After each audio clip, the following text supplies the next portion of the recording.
Hi guys, I keep stopping and skip the video 3 times for my last skip, and I thought I was gonna pick up for the times I stopped it because it's getting that before, but it hasn't. So I have to do this again. So before I continue, I want to stipulate that what I say is completely my opinion, and I hope I don't negate my apology. I really hope I don't. Because it was not right for me to push people into something that made them panic. It's kind of like when I was a little girl, and the, for, for the record, physiotherapy is great, but there's just some techniques that were really. There was one technique in particular where they tried to get a whole bunch of brains at the same time, and it was kind of loud and intensing, but the time I think the third appointment came around, I was crying at the breakfast table with this little feel going, please don't make me go, you know. Um so so some things just do not work for people, so I want to stipulate that right now. But I hope I don't insult people who struggle in their wheelchairs right now. And if I do, please forgive me. I hope we can talk this out. But I love being in a wheelchair. I honestly do. And I think some of the things that get me down sometimes is I feel guilty for being happy. I feel guilty that I love engaging with people, especially able-bodied people, and seeing that look of, oh, wasn't expecting this. When I start talking. Because sometimes there's that frustration of people see me in the chair, and because sometimes people who use chairs also have developmental differences. There's kind of an assumption that just because I'm sitting down, so is my brain, and so that can be really frustrating. Like I said before, please get chairs is human. Because that's something that really helps me is when people just talk to me like I'm Eliza and they don't see the chair. That was one of the biggest things when I walked into the church I am now a part of, is no one talked to my dad first. They talked to me. And no one said, what does she have? It was, hi Eliza, how are you? Nice to meet you. I'm so-and-so. And it was just like, wow. Wow. Wow. like, like if you really want, and this is just my experience, but if you really want like a close friend in the disability world, treat them like, don't be colorblind to the difference because, or ability blind, because that's frustrating. Because they're like, why can't you give this? And it's because I'm like, I love you, but you do realize I can't move, right? Like, there is a balance. But at the same time, if you treat them like they have opinions of their own, like they have their own autonomy, that is the surefire way to get a friend. And in my opinion, in my own experience. And that's something I haven't been doing, which is why I was getting the yeah. Actually, that sounds bad. I'm sorry, guys, but I fail at this too, I guess is what I'm trying to say. Because I'm like, oh, let me help. And they're like, we don't want you help. We're doing fine. Oh, let me help. We don't want you help. We're doing like, this one gift situation, so you always have to take it, including me, on a day-to-day basis. If someone asks for your help, great, help. But if they don't, then as hard as it is, just step back. And because they are doing fine. Just because they're not doing the way we would do it doesn't mean it's wrong. And that's where I was failing. For sure. And so I hope this doesn't negate my apology, because I know sometimes being in a wheelchair sucks. It breaks down easy. It's about as much as a car if you need an electric one. And there's not a lot of places that can fix it. You have to go deep into the city to go to a specialized place, and it's a big hassle. It's not this walking park. Which I'm so I hope somebody on this video is like, can I laugh at that? Yes. Yes, you can laugh at that. But at the same time, I wouldn't have it any other way. It would be like, for me, and forgive me if I'm wrong, for me, I would see it as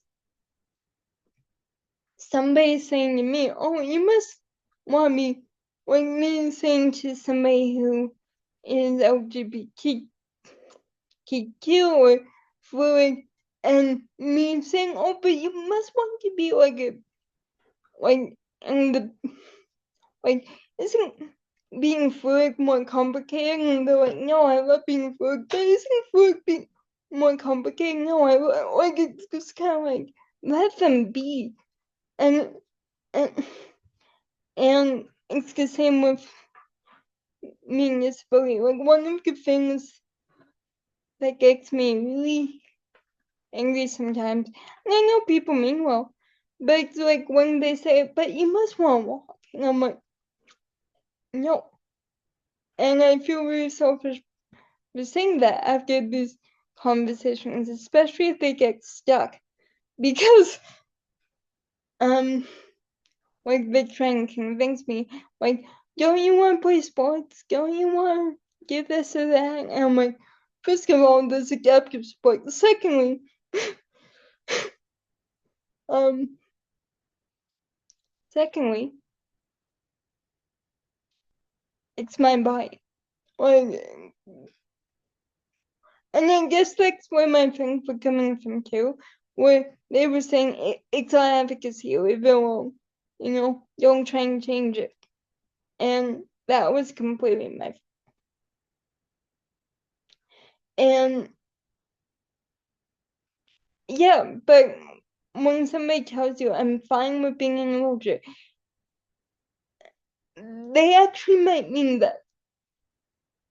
Like, maybe it's like not everybody, maybe some people might say that not to concern people, but really, I wouldn't have it any other way, because it's all I've ever known. And I know it's more difficult for my parents, but in a way, there's ways to get around that. I can start thinking about self-managed care, where somebody comes in 4 hours a week to help me. I like it's just I need to be okay with being happy. And the fact that I'm okay with public speaking, and the fact that I want to engage with able-bodied people and bring them to disability issues, even if they have no experience. And I'm okay with being happy. I'm okay with being that person that somebody feels better after they listen. And maybe it's for themselves. But if I can make at least one person feel like, okay, this life is manageable because if she can do it, I can do it.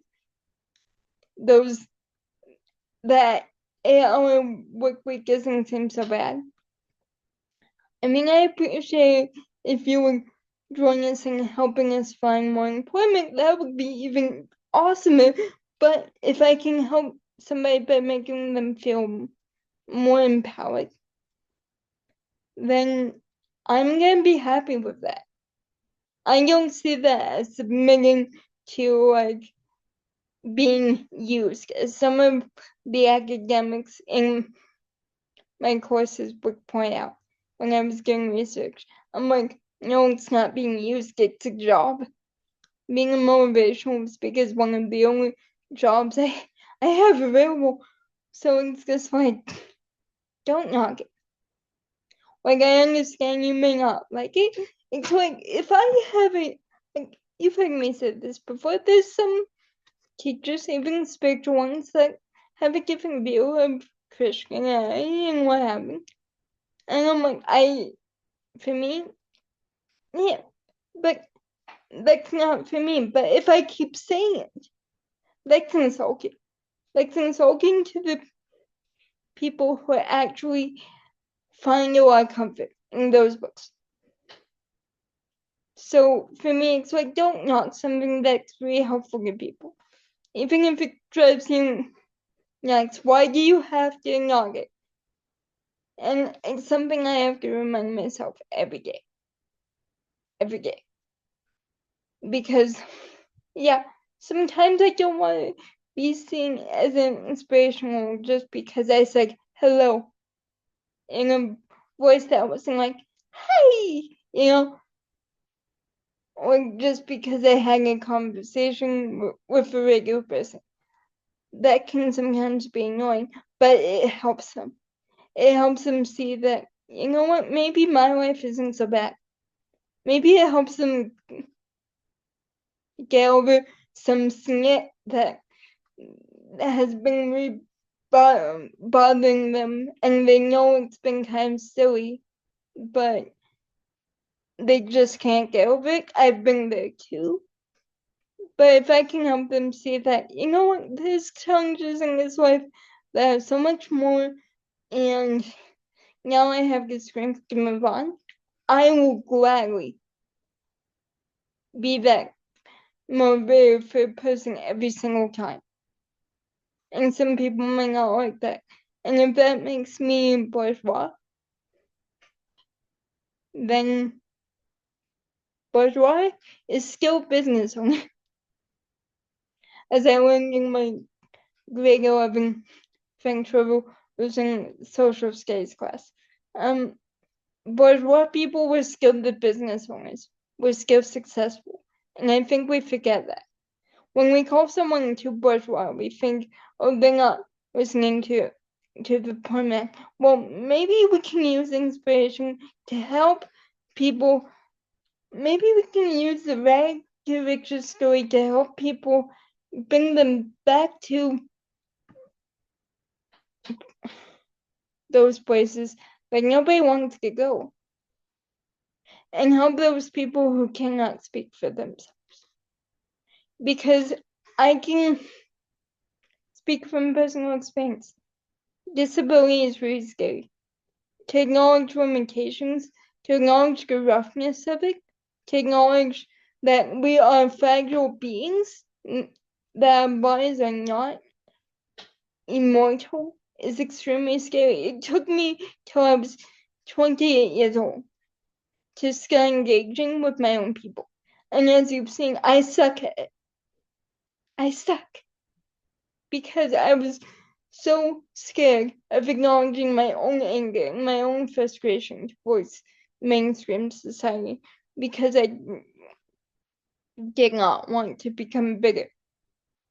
But just because my friends acknowledge their anger does not mean they're bitter. It just means they express themselves in maybe a different way.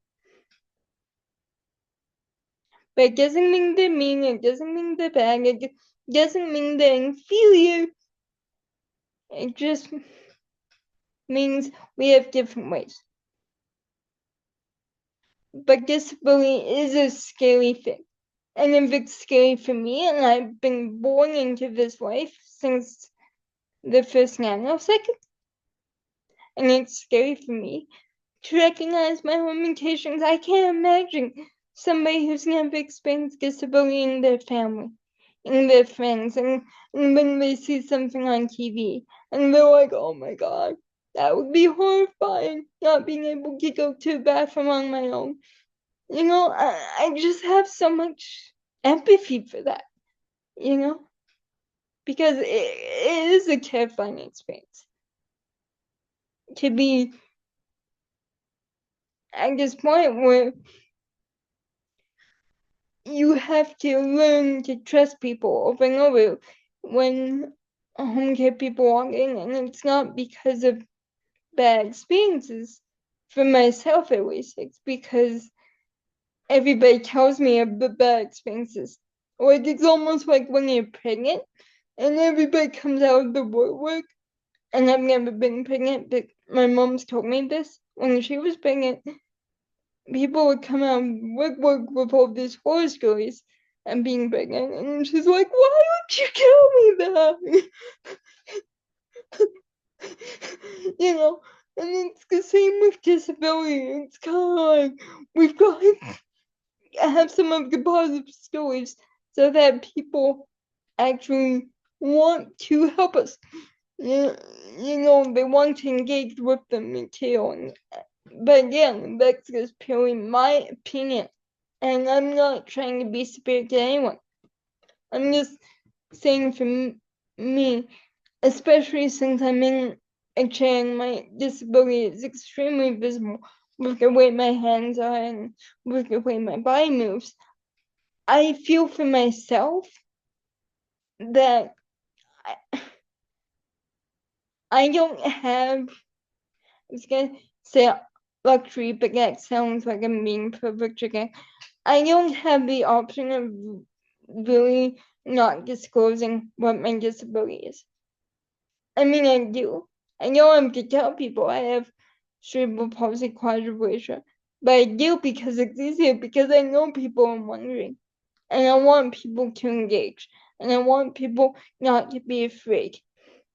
And especially for young parents. I don't want people to go, oh my God, I need to use a wheelchair. Her life is gonna be. And let me be honest with you. Yeah, it's gonna be tough at some parts. High school is kind of really hard, especially if they were like the coolest kid ever in elementary school, and then all of a sudden puberty kicks in, and teenagers act like teenagers, and they walk away. The friends walk away, and that does happen.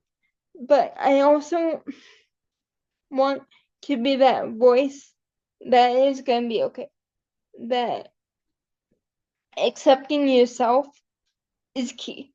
And I know that sounds like a cliche, and I know we've got bookshelves telling us the same thing, but there's a reason. We've got bookshelves upon bookshelves saying that life is what you make it and everything. And yes, there's structural barriers with disability that absolutely suck. It sucks that things break down and businesses that fix them go out of business. And so you have to find other ways to fix them. It sucks when a supplement compared to government and an uplift is just like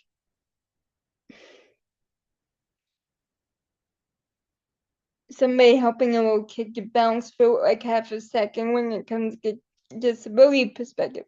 That sucks. There are gonna be hard times. There are gonna be times when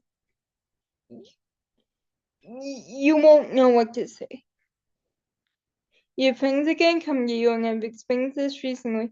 Your friends come to you with your pain, and all you can do, or your daughter, or your son, or anyone with a disability is gonna come with you and speak of something that you may not have any idea how to deal with.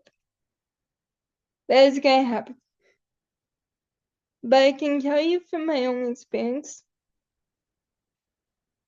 if you stay. If you allow yourself to stay and just be like, I really don't know. I really don't know, but I'm glad you feel comfortable enough to tell me. That's where we make connection, as Brene Brown says. Not the sympathy of, oh no, I have no idea what you're talking about. Let's just move on, have some ice cream. Because that's what I've been doing, and it's really not the right thing to do.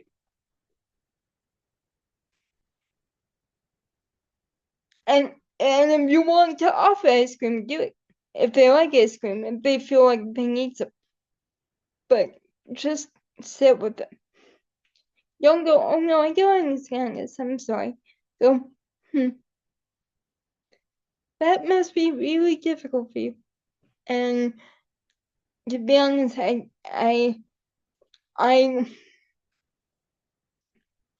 don't know, like, I don't know how to respond right now, but I'm glad that you told me. And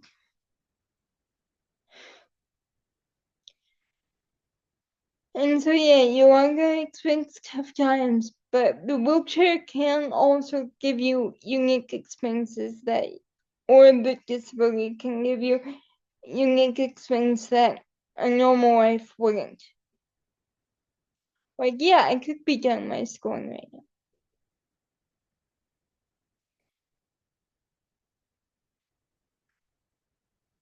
I could have had a job for like maybe 5 years at this point. But the growth I've experienced in 5 years, because I have to stay home, because it takes me longer with school, not because of my being, but just because of my speed and some of the accommodations, I would miss out. I truly feel I would miss out if I took the easy life. You know, I'm a big believer in visit lifespan feel all organized in some spectral traditions, even the ones I'm a bit like, that say we choose our lives. That before we're born, we give consent. And so obviously, in my opinion, I gave consent to this. I was like, okay, God, I'm gonna be quadriplegic. I'm gonna be positive. I'm going to reach out to maybe some people that other people don't like, but it's gonna be worth it. I consent, and I came down in this way. And you might think I didn't consent to being assaulted. I didn't consent to having an abusive parent. No, that was ego-based action. There's a difference there, I think. But I believe that some things in our lives we can't understand everything. And as Joseph Mack said, the elephant man said at the end of his words, as it says in Magic by the Soul, by the Fangs of Joseph Mack, I think it's on Amazon, great book. At the end of the words, he always put this poem by Isaac Watts, and it said, and I'll only quote the last line because, like I said, I don't want to change, but back in his day, it was the 1800s. So the 4 lines were, if I could change, I'm sorry if I quote it wrong, but it's kind of like, if I could change myself, it is true I would not fail in pleasing you.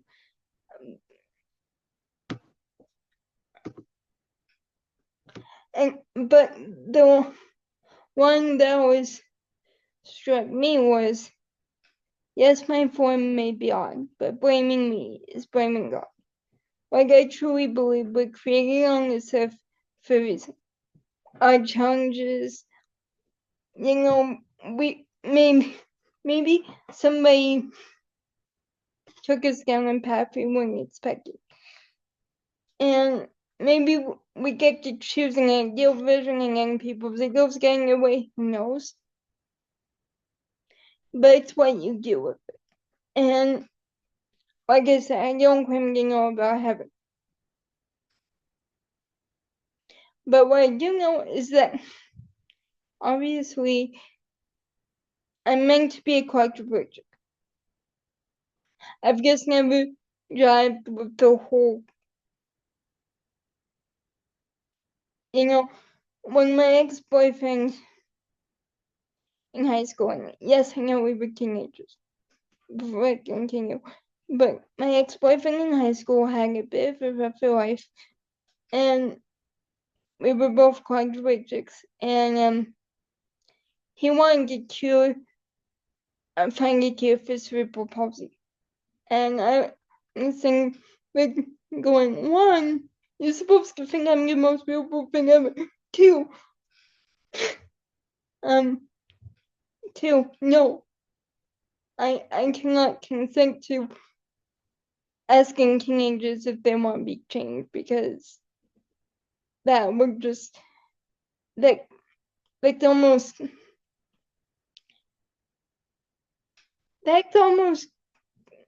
like, I don't know, it's just this ideal human perspective that I just kind of like.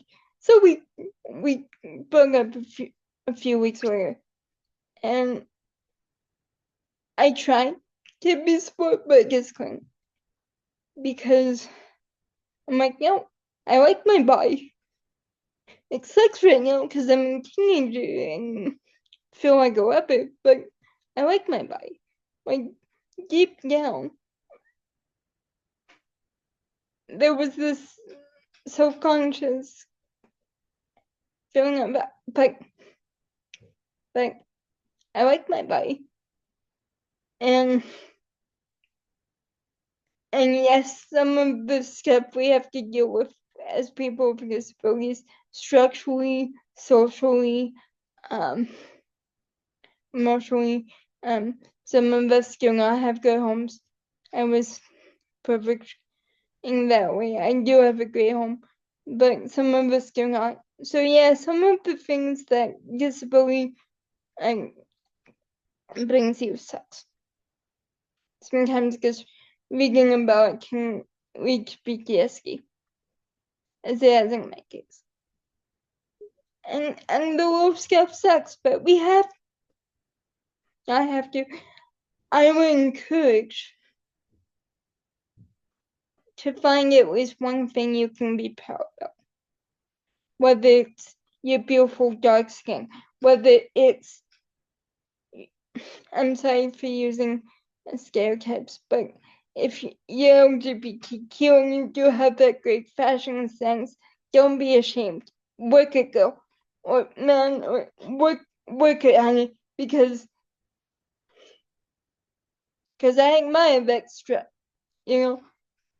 I really do. As a person who can't walk, I admire that strut. I'm like, what do you think, And so, find something in yourself that you can be proud of.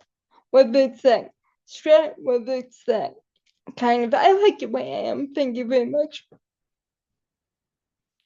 Whether it's that positivity, whether you don't take no for an answer, whatever it is, be proud.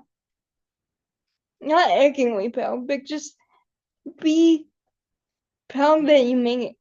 Something is allowing you to watch this video right now. Whether it's a friend, whether it's a good connection, whether it's a break at work, who knows? But something is just pushing me to say that it's time to be like, not just having a group of people be proud of themselves, which is great, but also having like this individual pride of, yeah, I've made it here, and I've kept my positive perspective, and I trust people.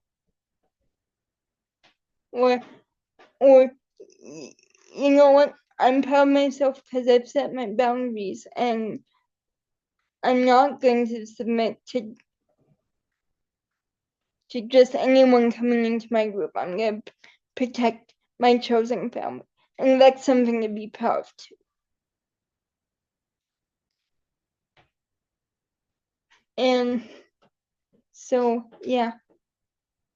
For this video, I know it's a bit longer, but just be proud of yourself, guys. Because you made it here.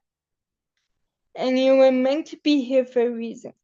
And I'm definitely talking to those who may feel like myself right now, who feel like they always have to say, okay, feel like they're constantly in reform school, like, okay, that didn't work, try again.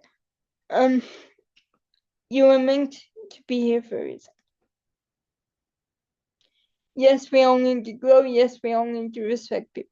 But you were meant here with your different attitude, with your different perspective.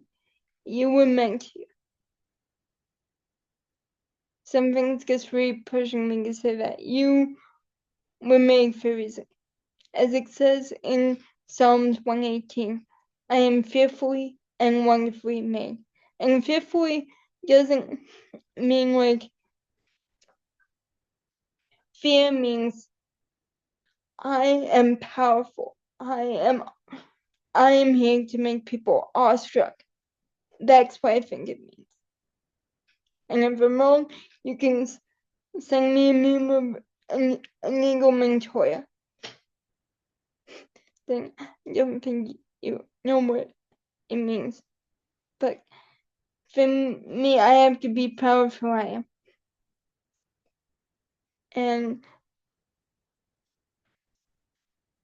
the reason why I was trying to push other opinions was because I was scared to be that wrong opinion. And my view is, don't be afraid. If you feel something is right for you, fight for it. Fight for it. You don't have to go into a group and try and change it like I did. Learn from my mistake. But don't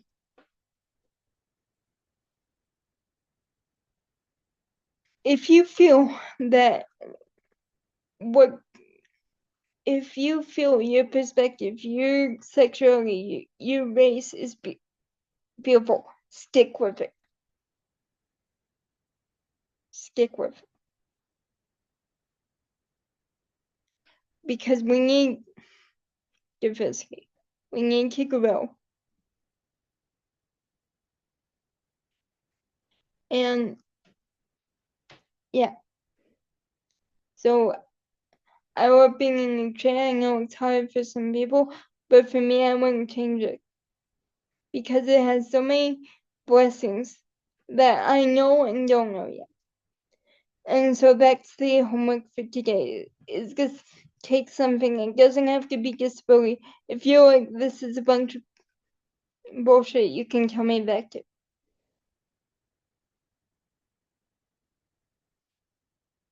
But if you can say that with saying, I'm proud of this perspective because I'm standing up for what I feel, hallelujah. That's all I'm saying. Just be proud of you. Don't take what I'm saying and be like, oh, I have to believe her now. No. No. What I'm saying is love yourself. So, God bless, and I'm interested to see what you come up with. Love you.